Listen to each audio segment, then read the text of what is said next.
All right. Very good. All right, well, first of all, we want to welcome you all to our annual review of the SCORE Baja 1000 for this year. It's the, our BFGoodrich 58th SCORE Baja 1000 taking place later on this month. We'll get into all those stats, but I want to welcome all the crowd here and our live stream audience for this presentation and kind of the course map review. There's been a lot of excitement during the day, so we're ready to go.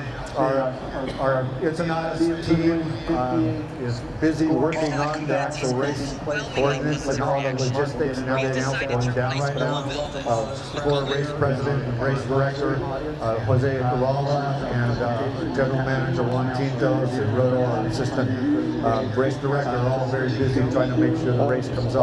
There's another great historic event. So we're expecting about 250 plus entries for this year, according to what the trends are and what we see happening. Unfortunately, that represents about 25 to 30 active classes, which we would love to represent all that here, but that's nearly impossible, as you can imagine. But what we do have here is a great display of various classes that we do have, starting with the Wilson Class 12 car. We haven't seen one of those in our booth for a while. It's the grassroots, really the community, kind of that lifeblood of those classes, that level of SCORE racing, all the way to the Concrete Motorsports Trophy Truck Unlimited, which is actively on our circuit right now. It's currently in 6th place in the point standings. Kevin Thompson and Harley Lepner, two really fast guys. So you'll be seeing that in action soon down at the Baja 1000. Representing our UTV classes, which we have about 5 classes now. It's a very big, powerful group. Tristan Matlock's pre-runner over there. She's won many races, many championships and classes, and very special unit over here. Jason Montes representing the Hertz legendary Truggy, a Class 1 vehicle that called the Land Shark. This is called Baby Shark. But the Truggy won many races overall, including many Class 1 races and championships. We get down into our trophy truck side on the other side. I welcome you to check those out. The Brenthal is a TT spec version. What is unique about that? These guys, Brenthal, they build trophy trucks, and they're a builder. They build trophy trucks and TT specs, but they also have a ride and drive school, ride and drive service at all our events. So take that into consideration for those who are interested in kind of jumping up into those classes. They not only provide the vehicle and the services and logistics, but they also have a school, a trophy truck school. So they have on-site, very experienced teams that are using that service. So check that out when you can. In the corner, we have to thank Garrett at Terra Crew. These guys were awesome. They were filling the buildings on the sides of us and doing the demos out there. But one of their fresh pre-runner builds, which is a big part of our community from the enthusiast standpoint and even racers. But the technology on that is second to none. So coming down at the 1000, we have the vast majority of the fights for those championships. This is the last race, the last points, and this our moto section illustrates that better than anything. We have our #1 place from the 2024 season. Giovanni Spinelli's team, Hero Racing, rider of record Arturo Salas. They've had a little bit of some get-offs this year, chasing it. They're still in the hunt. They're chasing Mark Samuels, Slam Life Racing, Honda team, with Tyler Lynn, rider of record. And so they're in a deep points race right now. But the whole championship's heading into the Baja 1000. That's what this is going to be all about. So, last but not least, is the vehicle we have right in front of us. We didn't even find out about this until 2 weeks ago. This is a very significant vehicle for the off-road motorsports industry in general, SCORE specifically. But this is Frank Scoot Vessel's Class 8 truck. This first appeared in 1977, and the historical value of this is one of the very first vehicles that BFGoodrich Tires was involved with back then to introduce the new radial series. So this truck, although winning many races, was also instrumental in BFGoodrich Tires in their tire development for many years. And this paint on that is what we call Navy. So yeah, try not to micromanage it. It's very good. So that's kind of what the representation of what's in here. Now the sidebar on this truck and BFGoodrich in general, that's their era of being involved with SCORE BAJA racing. They're hitting their 50th involvement with the SCORE BAJA 1000 in our racing periods. So that's quite an accomplishment. Yeah, let's give them a hand. They do, besides building strong product and using Baja to test everything, they're also an official tire in the series for the last 48 seasons. So they win on the longevity mark, but they're also involved heavily with our BFG pit systems, which a lot of the racers absolutely depend on, and they're a key component of what we do. They're involved with course marking and numerous other deals, so they're much more than a partner. But they're one of many of our special sponsor partners, which we have the best in the business. And that, as I said, BFGoodrich Tires, Ford Performance, which is now switching to rebranding to Ford Racing, King Shocks, official shock, Polaris Razor, VP Racing Fuels, Optima Batteries, Rugged Radios, Method Wheels, Sylvania Off-Road Lights, an AutoZone Mexico, and Laser Nut, who basically is a fabrication house, metal services. They built this wonderful announcer table. We use it live stream, but they also gave us our next generation of trophies, and that we were using for this past season, which are great, and working on a number of projects for us. But to wrap this sponsor up, we have to really think we're involved with the tourism board for the state of Baja California, and we are also our partners are with the federal government out of Mexico City for their tourism division too. So we're one of only 2 motorsports entities that the government of Mexico recognizes as partners, and the other one besides us is F1. So we're a pretty good company.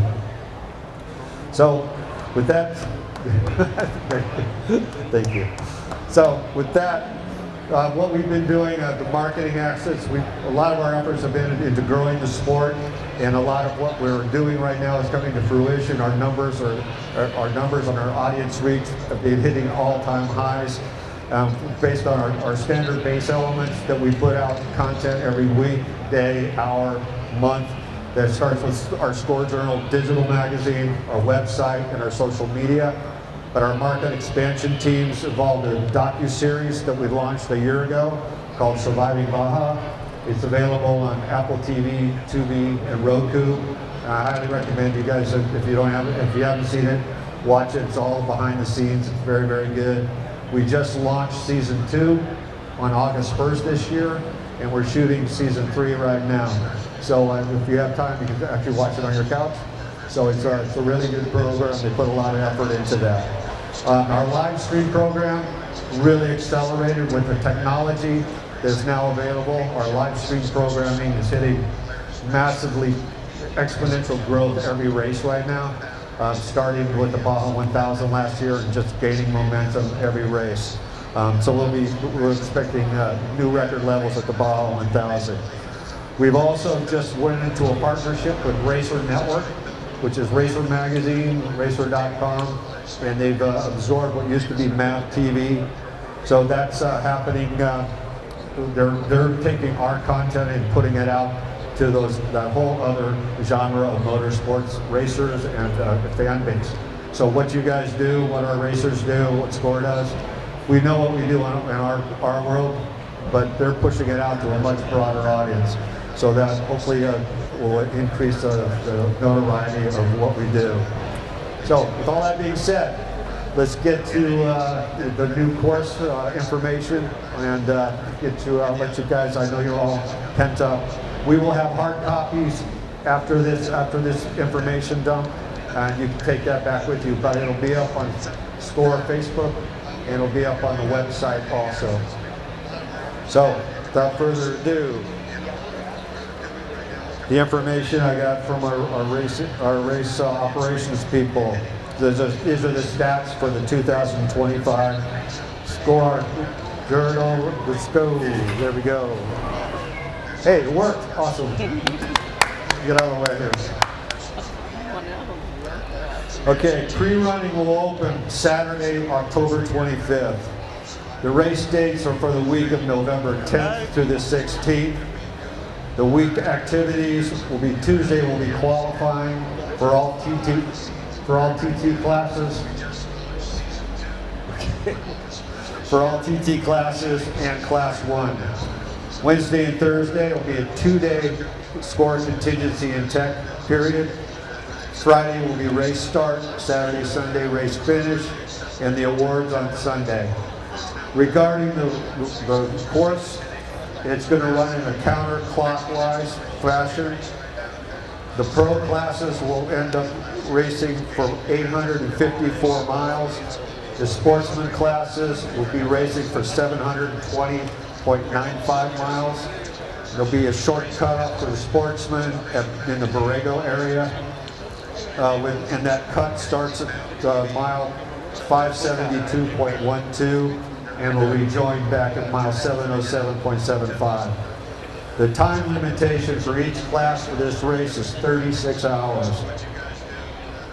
So the start, Friday, 11:14, is going to be, this is the actual start. This is a different deal. We're back on, the hard start will be at the ramp at the Riviera. That's where the times will begin. So we're back on that. Friday, moto starts will be at 1 a.m. Friday at 10 a.m. will be all four-wheel vehicles will take off. The estimated finish times for motos and quads will be approximately estimated at 7:40 p.m. on Friday evening. The four-wheel vehicles finish estimated Saturday at 10:14 a.m. These are for the first finishers.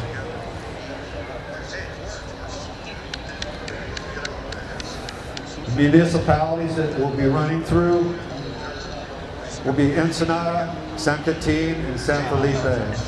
We'll be using highways number 3, number 1, and number 5. There'll be 3 major checkpoints. Checkpoint 1 will be race mile 212 at San Quintin. Check 2 will be at race mile 365 at San Ignacio, south of Carolina. Checkpoint 3 will be at race mile 717 at San Mateos. There'll be 31 speed zones. So you guys will get all the rest of these details later on. BFG pits, there'll be 6 locations. One at race mile 146 at Colinet. Second location at race mile 283 in El Sacrificio. Number 3, race mile 416 north of Punta Bufeo. Number 4, race mile 546 of Morelia Junction. Number 5, pit location for BFG, race mile 646 at South Saldana. And the final pit will be at race mile 741 in Jamul. And that will be accessed on the Highway 3 at kilometer 108. Okay. Some course navigation highlights, basically where this is headed. The official start, as we said, will be back at the ramp, the start line ramp at the Riviera downtown. This will head out to Ojos Negros through Rancho Mezcal. So that's the end of your outbound that morning. It jumps to European Highway on Santo Tomas, to Nativos del Valle at Punta Cabras, to Erendia through Cerro Solo, Punta Colinet, and Cuatro Casas. And will continue through Cueva del Pirata and Camalu. Then travel to San Quintin, Rancho Tablon, in the El Rosario Wash, and La Bocana Wash, which is near Caravina, and the La Turquesa Canyon. Las Arestas Wash Highway to Matomi Wash, Azufre wash, and Guadatome wash in the San Felipe area. You'll then proceed to Old Puertecitos Road, to Chinate Wash, and Morelia Junction. You cross the Santa Clara Dry Lake at Dynamo Dry Lake. This is where the sportsman cutoff will be. Now we'll continue through Barreto Wash and then the El Chinero Highway crossing at La Ventana. Oh, he is? He was. We'll then be driving north on Sierra Las Pintas. This is east of Saldana Dos. At the El Jarama Wash, passing through Ela Field, through San Mateos Pass to Valle de Trinidad, and then you go up the goat trail to Ejido Hamul. To Ejido Santa Catarina, to Rancho La Vuelta, to Pino Sololo Wash, crossing at Rancho Mascal. Then you start your inbound back into Ensenada. This starts from Ojos Negros through Rancho Nelson, finishing back at the Riviera Cultural Center in Ensenada. So you'll be able to find all this information in detail, more details on the SCORE website, the SCORE YouTube page, on press releases that we're putting out. But important news, what we're showing you today is what we know at this moment. So as any of you have been with us, you know there'll be a lot of revisions before our race day. So pay attention to what the notifications you get and check the website when you can. So with that being said, good luck. I'm glad everybody's here, and we'll be passing out hard copies of the map right now also.